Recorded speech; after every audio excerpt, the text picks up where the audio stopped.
Christophe qui est en train de se préparer. Et Christophe Dossi, donc, est physicien, enseignant-chercheur en licence et en école d'ingénieur à l'Institut Galilée. Il mène des recherches au laboratoire de physique des lasers. Tout à l'heure, il est entré dans cette salle secrète pour nous impressionner, parce que moi, je ne sais vraiment pas ce qu'il y a comme machine extraordinaire là-bas. Il est dans l'équipe métrologie, molécules et tests fondamentaux. Et il est également président d'Atoussciences, association fondée en 2014 avec plusieurs collèges de ce laboratoire pour structurer et développer la diffusion de la science auprès du grand public, et en particulier des jeunes de la Seine-Saint-Denis. Il est également président de la commission enseignement de la Société française d'optique. Il a réalisé un MOOC qui s'appelle « La physique vivait l'expérience », que 15 000 apprenants de 120 nationalités suivent, et il ne l'a pas dit, mais je le sais par les voies parallèles, il a obtenu la semaine dernière, pour cette réalisation, le prix Arnulf Françon 2021.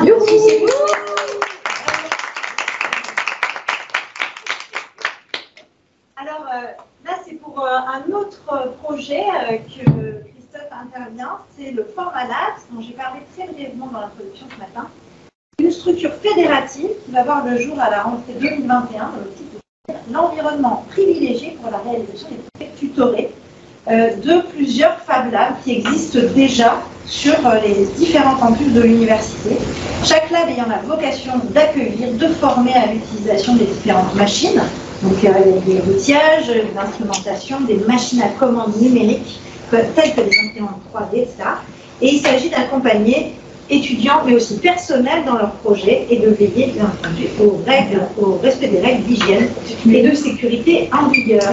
Ouais, j'essaie de faire des gros... Alors, bon, la présentation, donc ça va pas être très très long. L'idée, c'est plutôt de vous faire découvrir un peu le projet que l'on est en train de mettre en place à l'université. Donc, ça s'appelle le Format Labs. Et donc, l'idée, c'est de fédérer un peu les différents Fab Labs, qui s'appellent des labs au niveau de l'université, pour essayer de faciliter la vie de tous les enseignants et tous les étudiants qui ont envie de développer des projets et développer l'enseignement en mode projet du côté des enseignants, et aussi de faciliter la vie des étudiants qui auraient envie, hors de tout cadre scolaire et évalué, de mener des projets, de mettre en place des projets de leur propre initiative. Donc, ça part d'idées venant d'étudiants, d'enseignants, de personnel. C'est aussi l'esprit, c'est d'avoir quelque chose d'intimement lié entre recherche et formation. C'est-à-dire, ça peut aussi être des laboratoires de recherche qui ont envie éventuellement d'aller développer un petit projet dans ces espaces, cet environnement-là. Bon, donc, on a une idée, et on définit les objectifs, le cadre du projet, la réalisation, et puis on produit, on a abouti dans le projet, et on produit le compte rendu, etc. Donc l'idée, c'est vraiment de se centrer sur cet enseignement qui a des spécificités. On va être sur, si je reprends la taxonomie de Bloom, quand je fais des cours et des TD, j'ai du mal à monter plus haut que comprendre, s'approprier l'information, mettre en œuvre, mais en restant toujours très très proche de choses qu'on a pu travailler pendant des séances de travaux dirigés. Là, dans les projets, on va vraiment essayer de se situer dans cette partie-là, c'est-à-dire dans des compétences qui vont faire appel à l'application, l'analyse, l'évaluation, synthèse, création. D'accord ? Et pour moi, il y a assez peu, à part cet enseignement en mode projet, en cours TD, mes évaluations, je n'ai jamais interrogé des compétences de niveau aussi élevé.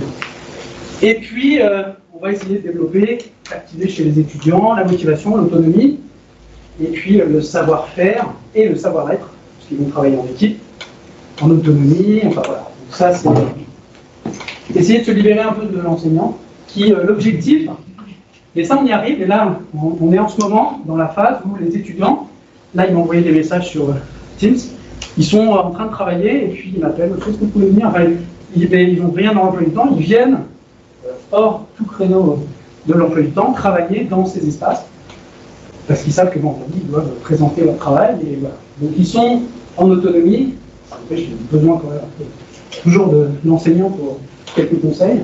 Alors, je vais vous donner quelques exemples pour que vous vous rendiez compte un peu des contraintes qu'on peut avoir.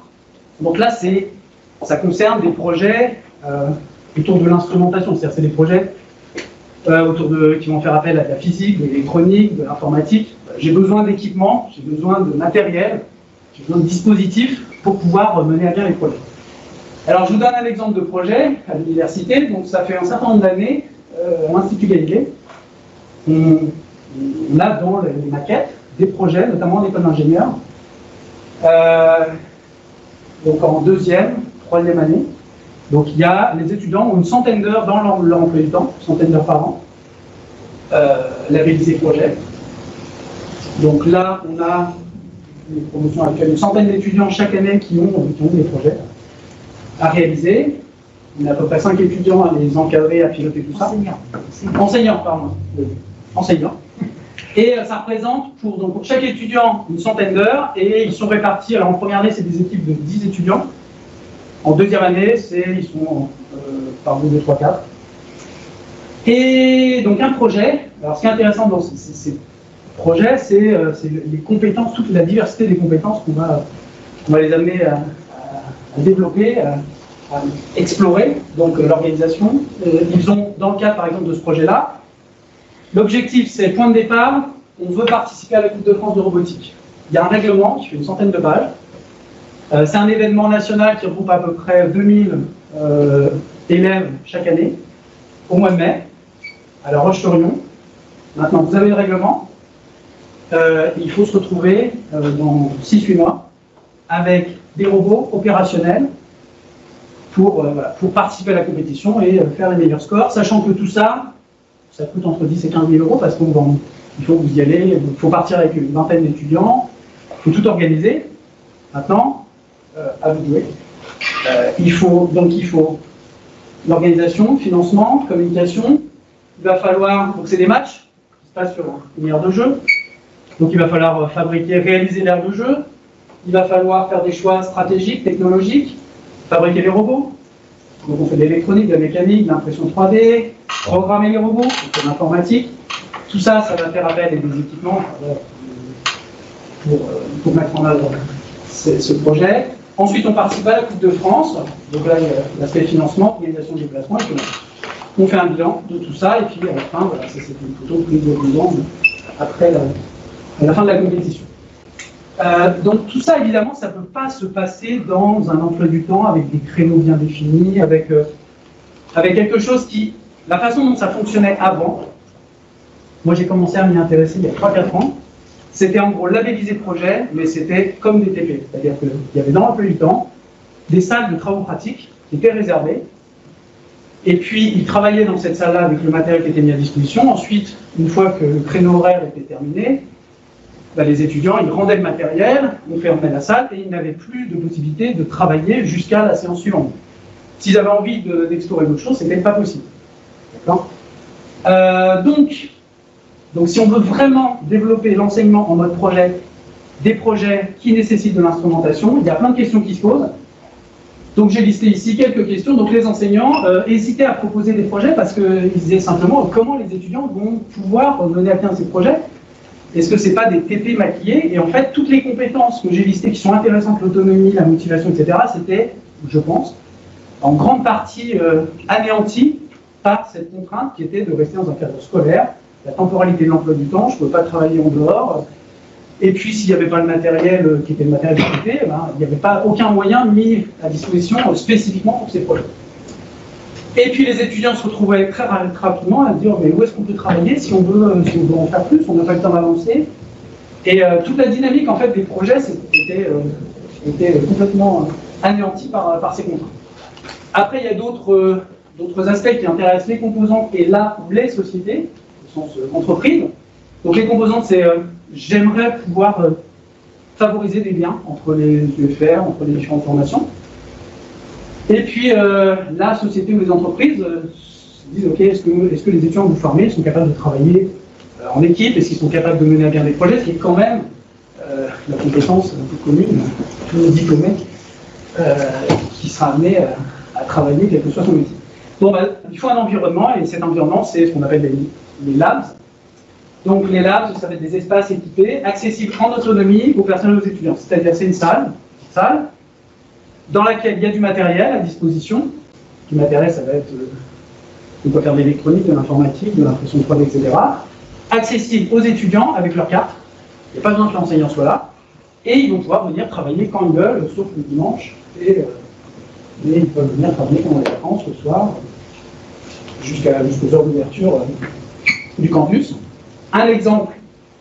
Donc ça, c'est le lab, c'est l'IGLab, qui est l'espace de fabrication, donc qui se trouve à l'Institut Galilée. Il est dans le hall de l'Institut Galilée. On l'a, ça fait 3 ans, il est ouvert. Donc c'est une petite salle, c'est pas très grand, ça fait 30 mètres carrés. C'est donc un espace dans lequel les étudiants vont pouvoir faire du dessin assisté par ordinateur, de l'impression 3D. Il y a un poste pour faire de l'électronique, un poste pour faire de la mécanique. Voilà. Ici on fait de la mécanique, ici il y a de l'impression 3D.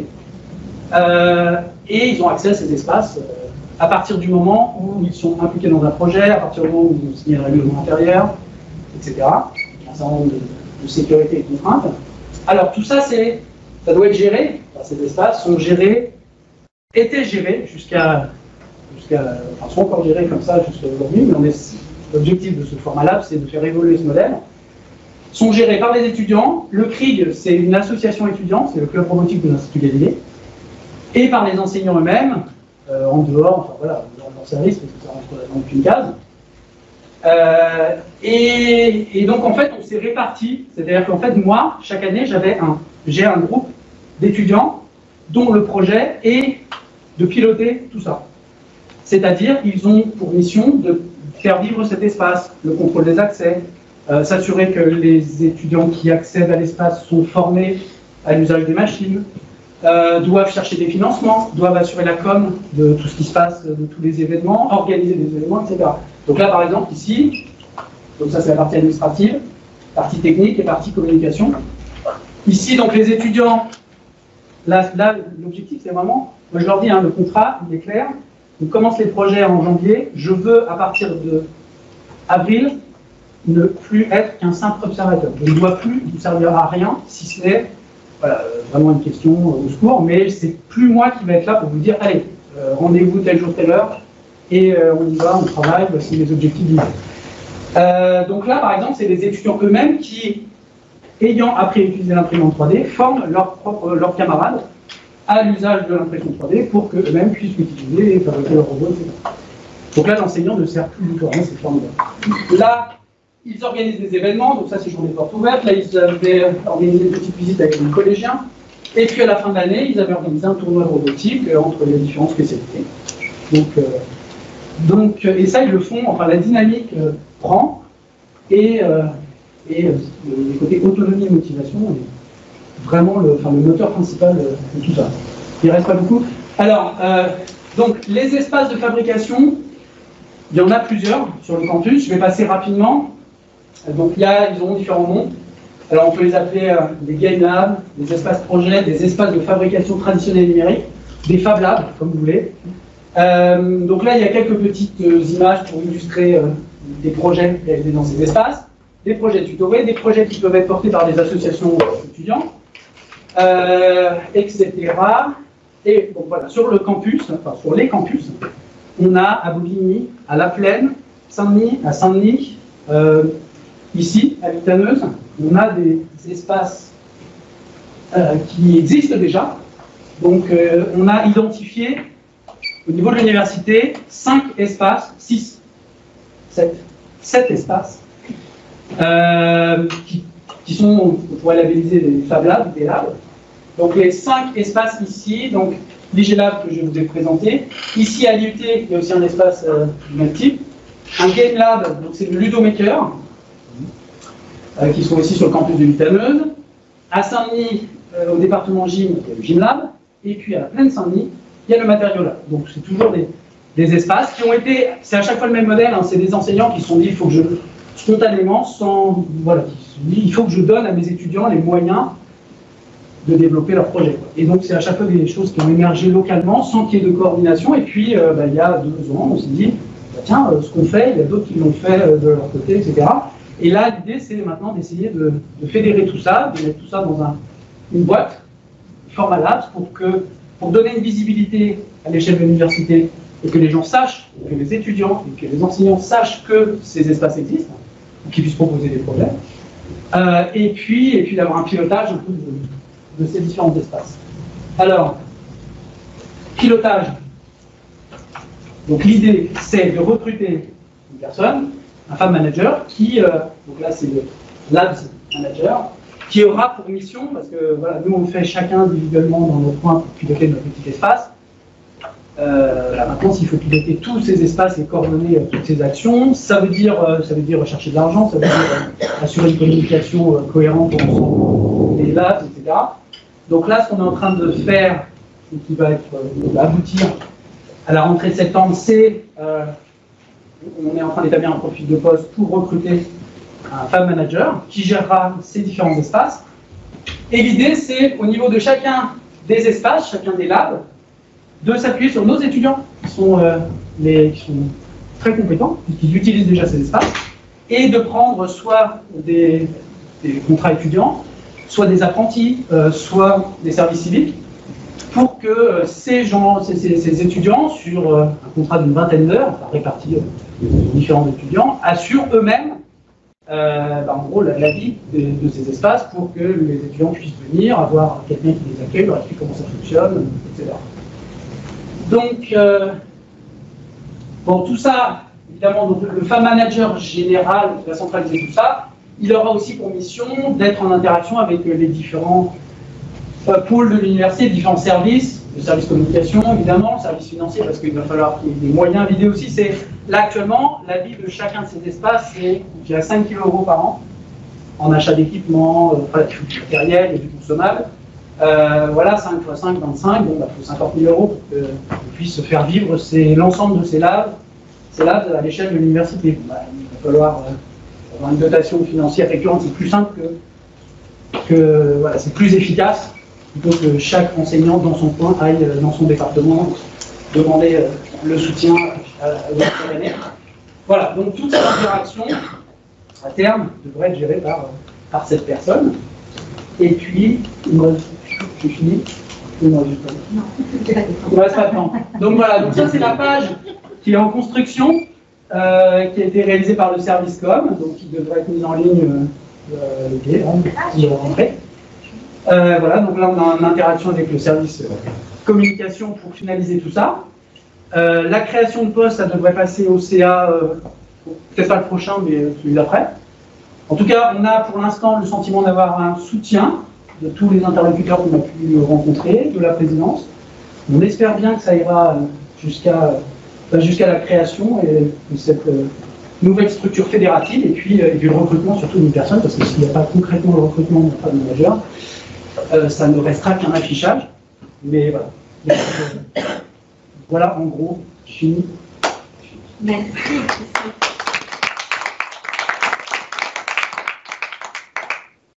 Et je me permets tout de suite de faire le lien entre cette présentation très riche qui renvoie vers en fait, ton fonctionnement par pédagogie, par projet. Ça fait déjà un moment, c'est-à-dire que c'est l'aboutissement. En fait, c'est déjà le cheminement, il est déjà fait depuis un certain nombre d'années. On en a parlé informellement à midi, c'est-à-dire comment faire pour que des heures qui sont pour l'instant fléchées de TV dans le temps, finalement soit comptabilisé autrement pour les étudiants et pour les enseignants, afin de favoriser l'autonomie des étudiants. Or, c'est quelque chose, on se demandait comment on pouvait le faire dans différents UFR. Et Denis Adam nous a rejoint, qui est responsable du master dynamique culturelle, et c'est vraiment dans cet esprit que sont conçus un certain nombre de projets tutorés, même pour les formations initiales, c'est-à-dire que les étudiants sont amenés à rencontrer des professionnels. Et si tu peux dire un mot ou deux, Denis, de la manière dont les promotions sont mobilisées auprès de structures culturelles et vont leur fournir des documents de com, par exemple. Alors ça, oui, j'ai enlevé le masque, pardon. Ça correspond exactement à la même démarche de projet. Là, l'idée, c'est que ce soit des structures qui portent des projets réels, qui vont mettre en œuvre, et pour lesquels ils ont, d'une certaine manière, un peu besoin de main-d'œuvre pour aller au-delà. Et il y a, par petits groupes, 3-4 étudiants qui vont s'agréger à l'équipe de la structure culturelle, qui vont participer au projet, et qui vont en retirer évidemment des éléments de formation. Hein. Je pense à une structure qui nous sollicite à la rentrée, là, une structure culturelle qui travaille dans le domaine du cirque et qui se dit ben moi aujourd'hui j'ai besoin d'adapter ma structure pour accueillir des personnes en situation de handicap. Ok, je vais le faire avec des gens qui sont chargés des publics, mais j'ai pas assez de personnes pour avancer assez vite dans cette structure-là. Donc on aura 3 ou 4 étudiants qui vont travailler avec eux, qui vont aboutir ou pas, hein. Des fois on n'aboutit pas dans une année, hein. Des fois l'année universitaire c'est court pour pouvoir aller jusqu'au bout.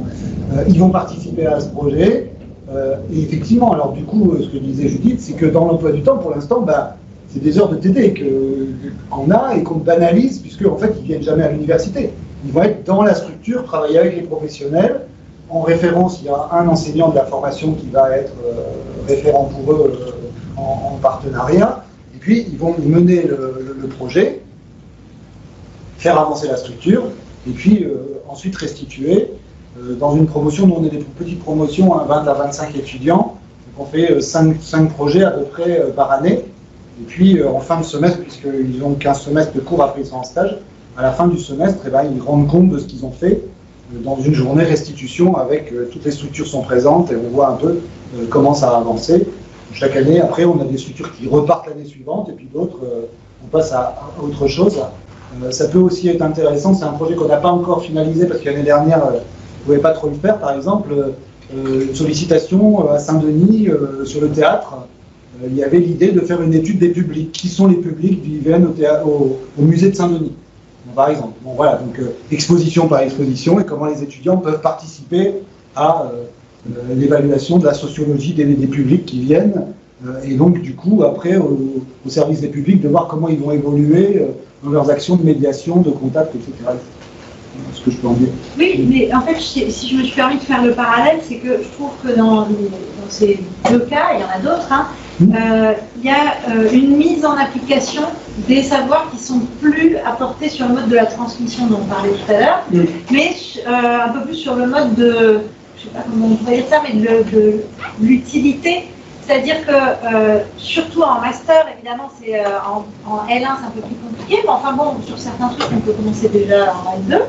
Mais en master, bon, ils ont quand même acquis un certain nombre de méthodes pour pouvoir se former ou être formés par les pairs, comme je disais, avec l'usage des machines, et mettre en application les savoirs et les savoir-faire dans un but professionnalisant. Et je trouve que non seulement il y a une dimension aussi ludique, enfin c'est stressant parce que voilà, soudain c'est grandeur nature, mais c'est ludique parce qu'il y a un objectif, parce qu'on essaie de le faire bien, et puis en plus il y a un rayonnement possible. Là, je pense que c'est important de pouvoir avoir une visibilité sur le site, et c'est important à la fois pour le labo, enfin pour les Fab Labs, pour les composantes elles-mêmes, mais c'est important pour la fac aussi. Oui. C'est-à-dire que la fac n'est pas, enfin, si on se connecte sur le site de l'université, moi je ne trouve pas de Fab Lab. Et l'université sans Fab Lab en France, qui sur le site ne mentionne aucune, parce que ça a quand même, dans les 10 dernières années, ça a tout de suite été mis en œuvre, dès qu'il y avait un espace, mais là, il y a plein de petits espaces, et ça c'est aussi lié à le campus est un peu éparpillé, mais on a l'impression qu'il n'y a pas de Fab Lab à l'université, ce qui quand même pour les sciences expérimentales, donne pas un bon signe. Moi, je suis étudiant, je veux faire une école d'ingénieur ou un UT, j'ai envie de pouvoir manipuler, développer des petits projets de robotique, d'électronique, etc. Bah, si je vois qu'actuellement il n'y a pas ces possibilités-là, donc ça effectivement, je veux dire, les outils, ça existe, donc autant le rendre visible. Voilà. C'est quand même dommage, parfois on affiche des choses qui sont que des projets qui n'existent pas, là il y a une réalité qui existe déjà, donc autant la rendre visible.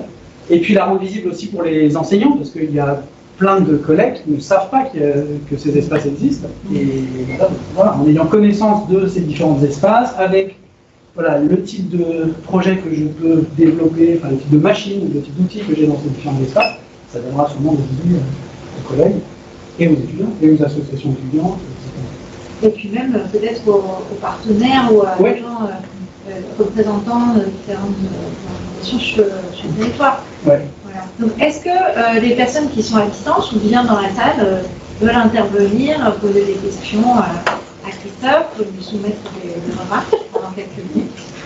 Alors, je crois que ça a bien marché, le suivi, non, pour les personnes qui... Ah bah surtout avec Christophe, ça marche bien. J'ai pas le retour. Ah, ça marche, ça marche. Bon, il y a Ah non, mais non, je sais pas si vous l'avez sur vos écrans. Ah oui. Voilà. Et donc, très concrètement, moi, je pense que pour que les projets, pour que ça fonctionne, enfin, les discussions que j'ai eues avec des collègues, avec l'UT, etc., c'est nous, les projets fonctionnent à partir du moment où ils sont inscrits il y a une centaine d'heures. En réalité, c'est 64 heures de volume horaire dans l'emploi du temps. Ça apparaît dans l'emploi du temps, parce que moi, si je demande à mes étudiants de s'investir pendant 64 heures par semaine, ça doit, je ne peux le faire que si ça apparaît dans leur emploi du temps. Donc, très concrètement, c'est tous les lundis après-midi apparaissent comme projet dans l'emploi du temps. Donc, ils savent que cet après-midi-là, ils doivent travailler sur les projets. Si, moi, l'expérience que j'ai, c'est qu'à chaque fois que ça ne rentre pas dans l'emploi du temps, bah, ça marche beaucoup moins bien, parce que quand est-ce qu'ils vont se retrouver? C'est quand c'est dimanche? Enfin non, donc c'est un créneau de la semaine, qui est en plus un créneau de la semaine où moi, je vais essayer de me rendre accessible. Je sais que potentiellement, ils auront besoin de moi. Au début, je sais qu'ils ont vraiment besoin de moi, et puis après, au fil du temps, de moins en moins. Et donc ça, c'est le côté étudiant, et du côté enseignant, ça doit être clairement pris en compte dans le service. Nous, l'encadrement d'un projet comme ça qui représente 64 heures, pour 10 étudiants, c'est 20 heures de service. C'est clair. Donc c'est déclaré, et voilà, des deux côtés, il faut que les choses soient clairement reconnues. Voilà. Reconnu, le temps que les étudiants y passent, c'est reconnu parce que c'est dans l'emploi du temps, ça rentre dans le contrôle des connaissances de façon claire. C'est même une des rares UE qui est toute seule, et c'est éliminatoire. Ils sont obligés de valider cette UE projet. Ils savent, en école d'ingénieur, que cette UE projet, elle n'est compensable avec aucune autre UE. Donc, s'ils n'ont pas 10, c'est bloquant. Un peu Donc, comme un stage. Voilà. Donc, ça, c'est une bonne motivation pour... Tu me disais qu'il y a aussi, à l'Institut Galilée, une ligne de référentiel en innovation pédagogique. C'est lié à ça ou pas? Non, c'est pas lié à ça. En fait, il y a des heures. Moi, je suis responsable des projets pour les différentes spécialités d'école d'ingénieur. Donc, il y a des heures de responsabilité de projet. Et c'est pas les... C'est pas la même chose. Non. Parce que j'ai oublié de vous en parler, on en parlera peut-être quelques minutes à la fin de ma présentation, mais dans le cadre de la subvention qu'on a obtenue auprès du ministère, qui s'intitule le plan de relance formation et hybridation, on avait budgété une trentaine d'heures de référentiel par composante pour justement une ligne innovation pédagogique. Donc c'est très vaste, mais bon, on va le mettre en place. Là, évidemment, il est tard, je vais contacter les composantes tard, mais comme voilà, je suis en début de mission, je fais un peu tout à la fois. Mais je vous le dis comme ça, un peu à la volée, on pourra en reparler de manière un peu plus structurée. Si ça vous intéresse, il y a une trentaine d'heures par composante qui peuvent être prises en charge par un seul enseignant, ou bien, par exemple, à l'UFRCOM, on va se la partager avec Yann, et en fait, vous avez vu Kitty et Grégory, qui est nouveau parmi nous et qui maintenant aussi me refusait quand j'ai lourdement insisté pour qu'ils se joignent à nous. Mais je plaisante un peu, mais c'est aussi parce qu'on a mis en place des groupes de travail avec la nouvelle direction de l'UFRCOM, notamment un groupe de travail en pédagogie, ce qui nous a été quand même assez utile cette année avec les circonstances. Voilà, donc c'est des choses qui sont... là, il y a une prise de conscience, bon, nous, on peut être particulièrement conscients, mais il y a une prise de conscience de la nécessité de faire évoluer non seulement les pratiques en cours, mais aussi les pratiques au sein des équipes pédagogiques. Et c'est pour ça que ça me paraît assez intéressant de commencer peut-être par regarder un peu ce qu'on peut faire dans la relation entre enseignant et enseigné, pour la terminologie de ce matin, mais aussi pour changer le rapport global aux modalités de transmission et d'apprentissage. Ouais. Donc ça passe aussi effectivement par du financement, par du rayonnement, par une autre manière de faire l'emploi du temps, de s'occuper des étudiants, etc. Ouais, mais il faut clairement que les choses soient affichées, reconnues. Et là, par exemple, pour que des projets comme ça soient mis en place, moi, ça veut dire que je suis, tous les groupes doivent m'envoyer à la fin de chaque mois un rapport d'avancement, leur planning prévisionnel pour la suite des projets. Enfin, il y a une centaine d'étudiants qui travaillent par groupe de 4 ou 10, mais ça veut dire qu'il faut qu'il y ait un pilote qui coordonne tout ça. Et voilà, tout ça, ça doit être clairement reconnu. Enfin, et pour que ça prenne de l'ampleur, je pense qu'il faut vraiment un responsable des projets par département ou par spécialité pour un peu coordonner tout ça, quoi. Donc ça peut faire partie des choses à garder dans le fameux portfolio dont on parlait tout à l'heure, ou en tout cas dans un petit bloc-notes pour que, dès la rentrée, on commence à réfléchir collégialement pour essayer de voir comment on veut faire évoluer cette pratique au niveau de l'université. Bon, on prend de plus en plus de retard, donc je sais que vous êtes toujours là. Grégory voulait intervenir. Oui, j'avais une question sur les projets. Parce qu'en fait, ils sont, d'après ce que je vois, ils sont comment dire, chacun des labs est lié aux identités propres de chaque structure, c'est-à-dire que, bon, ici, machin, etc. Est-ce que le fait qu'il y ait quelqu'un qui centralise tous les projets va créer en fait un truc transversal où il y aura donc par exemple des étudiants qui seront en sciences humaines qui vont avoir besoin en fait d'étudiants dans un unité d'informatique pour pouvoir développer un truc. Alors ça existe déjà, mais en fait ça existe au cas par cas parce que on se connaît et on sait que tiens s'il faut faire de la fonderie, il faut aller à la Plaine Saint-Denis. Si le Ludomaker va avoir une imprimante 3D plus grosse que celle dont on peut disposer à DJ Lab. Mais c'est vrai que l'objectif, c'est que les étudiants puissent naviguer d'un lab à l'autre, parce que chacun a ses spécificités. Tous n'ont pas les mêmes outillages. Nous, c'est plutôt robotique électronique. Il y en a d'autres où ça va être les matériaux, les céramiques, etc. Des choses qu'on ne peut absolument pas faire chez nous. Et c'est l'occasion aussi pour les étudiants et les enseignants de découvrir, de faire des passerelles. Donc aller à Bobigny, d'aller à la Plaine, etc. Exactement. Donc oui, ça fait partie des objectifs. On va essayer. Merci beaucoup. On va tout de suite passer à